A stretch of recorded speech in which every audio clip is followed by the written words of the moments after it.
Imagine trying to sleep outside when it's minus 84 degrees Fahrenheit or minus 64 Celsius.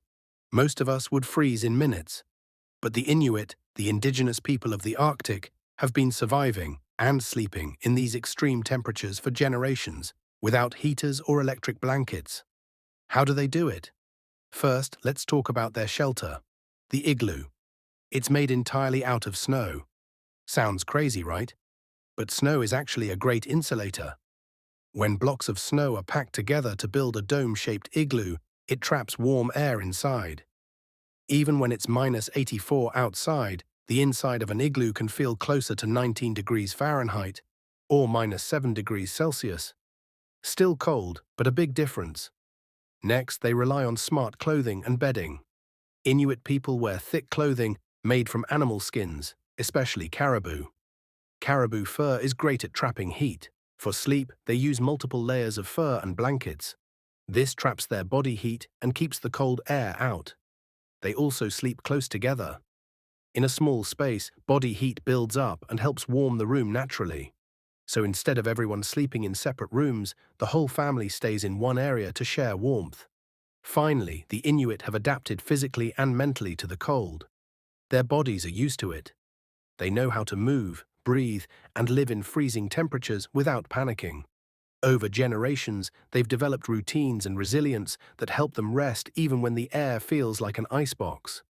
So while most people can't imagine sleeping in such brutal cold, the Inuit have mastered it, with snow houses, fur clothing, close sleeping spaces, and a mindset built for survival. But that's not all. The Inuit also carefully manage their food and energy to help them stay warm, even while sleeping. They eat high-fat, high-protein diets, mostly from animals like seal, whale, and fish. These foods give their bodies long-lasting energy and help generate heat from the inside. It's like having a built-in heater powered by your last meal. Eating the right food is essential for surviving the cold, especially when you don't have a fire or electricity to rely on. Also, they don't waste energy. Inuit people move with purpose and rest when needed. They understand how to balance activity with conservation, so their bodies don't burn out from the cold. Before sleeping, they make sure their space is secure, their layers are in place, and they're well fed. Because once they're in bed, staying warm means staying still. Another cool trick? Using animal oil lamps. In some cases, they used small lamps fueled by seal oil to provide a little warmth and light in the igloo. These lamps weren't like fireplaces, but even a little flame made a difference in keeping the space just warm enough. And finally, they never sleep exposed. No bare skin is left out in the open. Hands, feet, faces, everything is covered to prevent frostbite. Their sleeping setups are tight, layered, and sealed. So how do the Inuit sleep in minus 84 degrees Fahrenheit without heat? They use snow to insulate, fur to trap warmth, close sleeping spaces to share body heat, high-fat diets to fuel internal warmth, and smart techniques passed down through generations. It's not just about surviving, it's about knowing the environment and respecting its power. Let's dive a bit deeper into the science behind how their methods work. You might think sleeping in sub-zero temperatures would cause your body temperature to drop dangerously low, but the Inuits' methods are designed to prevent that. Their layered clothing and bedding don't just warm them up, they help maintain core body temperature. When you're in an insulated space like an igloo wrapped in fur, your body heat stays trapped close to your skin. That small pocket of warm air around your body is all you really need to stay comfortable. The key is preventing heat loss, not generating new heat. Also, the Inuit are experts in choosing the right materials. Caribou fur, for example, is more effective than most modern synthetic materials. Why? Because it contains hollow hairs that trap air and create an insulating barrier. Better than regular fur or even goose down. This natural insulation is what makes their clothing and bedding so efficient.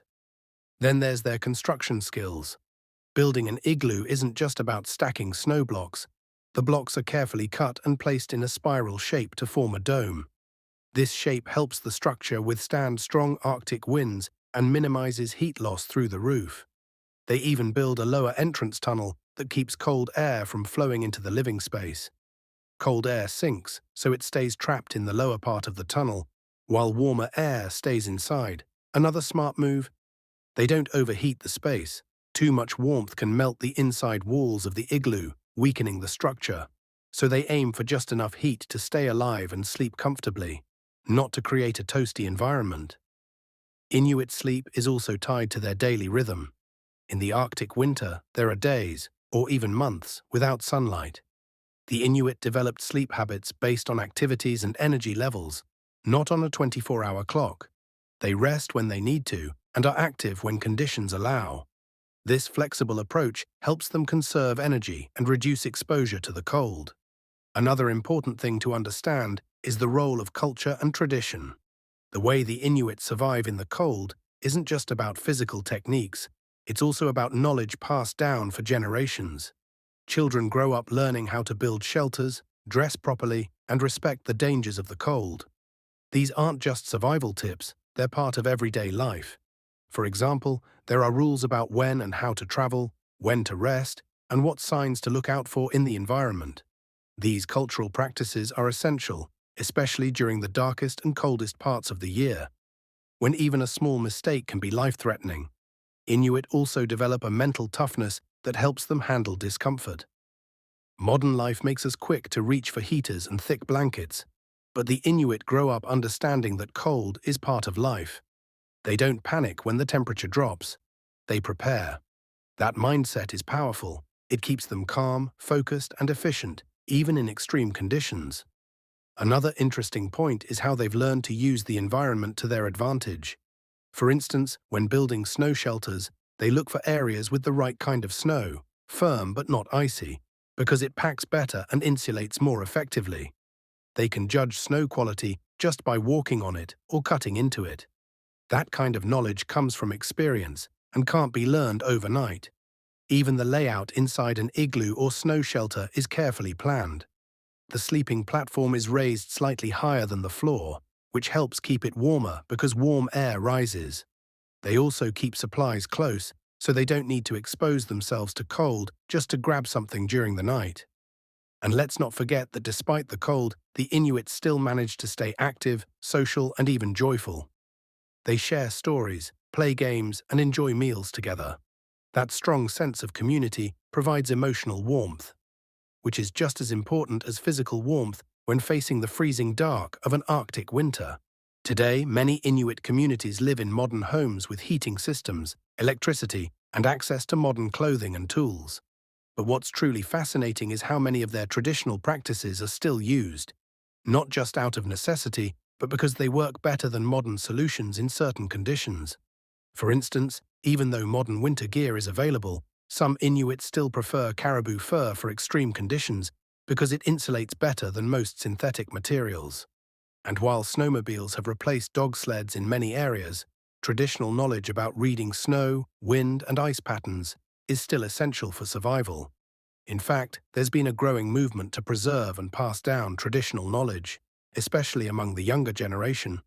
Elders are teaching children how to build igloos, identify animal tracks, navigate in whiteout conditions, and prepare food in the traditional way. This isn't just about survival, it's about keeping their culture alive. And when it comes to sleep, even modern Inuit who live in heated homes often maintain some traditional habits, layering up properly, sleeping close together, and adjusting sleep patterns based on the environment and season. Some still build igloos during long hunting trips or for cultural events, showing that these techniques are still valued and effective. It's also important to understand how climate change is affecting their way of life.